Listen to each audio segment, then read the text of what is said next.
आपके दुख दर्द से लेने देना होता तो आपकी तकलीफ की बात होती। एक बार भी आप बताइए, अपनी आत्मा की आवाज सुन के देख के बोलिए, कब ये पार्टी बेरोजगारी पे चर्चा करती है, कब ये पार्टी महंगाई पे बात करती है, कब ये पार्टी महिला अत्याचार पे बात करती है, कब ये पार्टी किसानों के बारे में बात करती है, कब ये पार्टी हमारे इंफ्रास्ट्रक्चर के बारे में बात करती है, कब ये पार्टी उन माँ के बारे में सोचती है जो तकलीफ से रात भर सोती नहीं है, जिसका बच्चा बेरोजगार है, आप उसकी माँ के अंदर झांक रहे हैं, बेटा भी बेरोजगार है, सारे के सारे बेरोजगार है। इस पे कोई चर्चा नहीं है। चर्चा किस पे होगी? बटोगे तो कटोगे, इस पे चर्चा होगी। चर्चा किस पे होगी कि फलाने ने ये बोल दिया हम हिंदू मुस्लिम सिख ईसाई अगड़े पिछड़े सब एक हैं। इसलिए पीडीए का नारा है पिछड़ा दलित अल्पसंख्यक पिछड़ा अगड़े आधी आबादी। और आप देखिए 9 सीटों में आधी आबादी में 4 महिलाएं समाजवादी पार्टी की टिकट से इस प्रदेश में लड़ रही हैं। हम जो कहते हैं करके दिखाते हैं। सिंह जाटव जी लड़ रहे हैं। सोचिए आप कितना बड़ा दिल समाजवादी पार्टी का है कि वो हर समाज को आगे ले जाने की कोशिश करते हैं। अब इस तरह की पार्टी जो हर वर्ग को, हर जाति को, हर धर्म को सम्मान देती है। इसलिए अगर आप संविधान खोलेंगे तो संविधान के पहले पेज पे लिखा है हम भारत के लोग। दूसरी बात देखेंगे तो लिखेगा, उसमें लिखा है हम समाजवादी। तीसरी बात आएगी तो पंथ निरपेक्ष लोकतंत्र। और बताइए पीडीए में सारी चीज समाहित है कि नहीं है?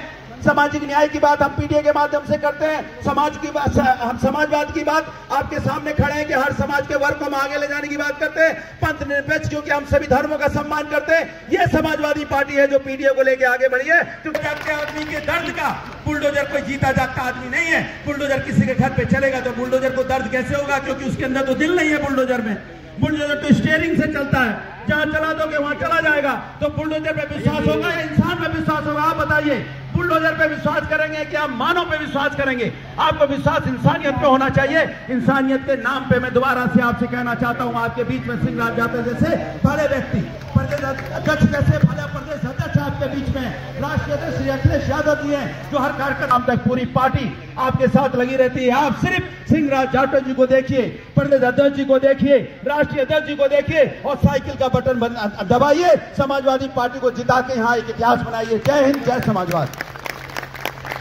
मैं तो सिर्फ आपसे एक चीज अपने लिए वोट की अपील करूंगा। साथ साथ आपसे बताना चाहूंगा कि आप लोग जो इस गाजियाबाद में ये जो लाइन पार क्षेत्र है हमेशा से उपेक्षित रहा है, हमेशा से इसका उपेक्षा की गई। यहाँ के जो निवास करने वाले हैं खासकर उसमें जो अधिकतर SC ST OBC और माइनॉरिटी के लोग हैं, चाहे वो गरीब तबके के वो लोग हैं जो अपर कास्ट से भी आते हैं, उन सभी की उपेक्षा करने का काम मौजूदा जो सरकार में बैठे लोग हैं, चाहे मेयर हो, विधायक हो, चाहे सांसद हो, उन्होंने किया। मंत्री अब आपके बीच में यहाँ घूम रहे हैं, मगर जब सरकार बनती, जब आपको जरूरत होती है तो वो लोग आपके बीच में ना आने का काम करते हैं, ना आपका कोई काम करने का काम करते हैं। सिर्फ अब चुनाव लड़ाने के टाइम पे यहाँ अभी मैं देख रहा हूँ लाइन लगी हुई है। मुख्यमंत्री भी आ रहे हैं, उप मुख्यमंत्री भी आ रहे हैं, मंत्रियां भी आ रहे हैं, विधायक भी, सांसद भी, दुनिया भर के जो दूसरे प्रदेशों के लोग हैं वो भी चुनाव में आ रहे हैं। तो वो कहीं ना कहीं जो आपने एकजुटता दिखाई है, जो आपने प्यार और समर्थन मुझे दिया है, उसका ये एक तरह से एक टेलर है जो इन लोगों को आपके बीच में आने को मजबूर होना पड़ा है। तो मैं आपकी सारी समस्याओं से वाकिफ हो चुकी। इसी विजयनगर में पैदा हुआ, यहाँ पला बड़ा हूँ, यही व्यापार किया, यही राजनीति की।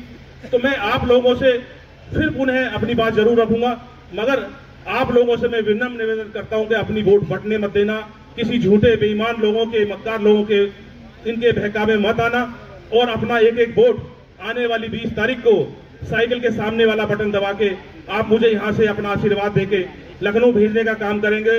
आदरणीय अखिलेश यादव जी, आदरणीय राहुल गांधी जी के हाथों को मजबूत करने का काम करेंगे, ऐसी मैं आपसे उम्मीद रखता हूं। और आप लोगों से फिर मैं पुनः 20 तारीख को अपने घर का एक एक वोट, अपने परिवार का वोट, अपने मोहल्ले का वोट और इस पूरे अपने वार्ड के साथ साथ पूरी विधानसभा का वोट आप मेरे पक्ष में कराने का काम करेंगे। मैं ज्यादा आपका समय न लेते हुए अपना सारा प्यार और सहयोग दें। और मुझे यहाँ से आपने अगर प्यार और सहयोग दिया तो मैं हमेशा बुजुर्गों के मान सम्मान और स्वाभिमान को बढ़ाने का काम करूंगा, बहन बेटी की इज्जत आबरू की रक्षा करने का काम करूंगा, नौजवानों को शिक्षा और रोजगार दिलाने का काम करूंगा और यहाँ जो जरूरी मूलभूत जरूरतें उनको पूरा करने का काम करूंगा। 2024 का उपचुनाव लोकसभा के बाद आया। समाजवादी पार्टी के साथियों, अभी अपनी पार्टी को और शक्तिशाली बनाने की जरूरत है और शक्तिशाली बना लेना। और जो हमारे जाति में जाति फासले पैदा किया है, ये जो जाति फासले पैदा किया है कि यादव से बात न करना, मुसलमान से बात न करना, अगर ये जाति फासले को आप दूरी को मिटा दोगे और एक मंच पर आ जाओगे और इस समाजवादी जहाज पर अगर उत्तर प्रदेश में यात्रा कर लोगे पाल समाज के लोगों, तो मैं विश्वास दिलाता हूं कि 2017 में समाजवादी पार्टी की सरकार बनेगी। आदरणीय अखिलेश यादव प्रदेश के मुख्यमंत्री बनेंगे। पाल समाज के लोगों, तुम्हारी कलम से तुम्हारा डीएम तुम्हारी बात सुनेगा। पीडीए के लोगों, तुम्हारी एक कलम से यहाँ का डीएम और एसपी सुनेगा, यहाँ का दरोगा और सिपाही सुनेगा। इसलिए आप लोगों से पुनः निवेदन करते हुए आने वाले दिनों में गाजियाबाद के लोगों एक बड़ा मैसेज होगा। आप जानते हो सिंहराज सिंह जाटो के जीतने से योगी कुर्सी नहीं छोड़ेगा, लेकिन सिंहराज जाटो की जय 2027 में आदरणीय अखिलेश यादव को मुख्यमंत्री बनाने का काम करेगा। इसलिए निवेदन करता हूं कि अभी 4-5 दिन का समय है। बड़ी जिम्मेदारी से जिले के संगठन के सभी फ्रंटल के लोग, सभी पदाधिकारी, हमारे और भी साथी इस चुनाव के कार्यक्रम में आए हैं।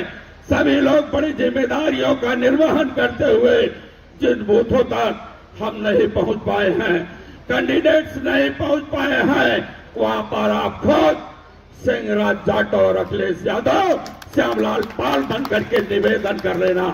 ताजा तरीन खबरों के लिए हमें सब्सक्राइब करें और हमारे बेल आइकन को प्रेस करना ना भूलें।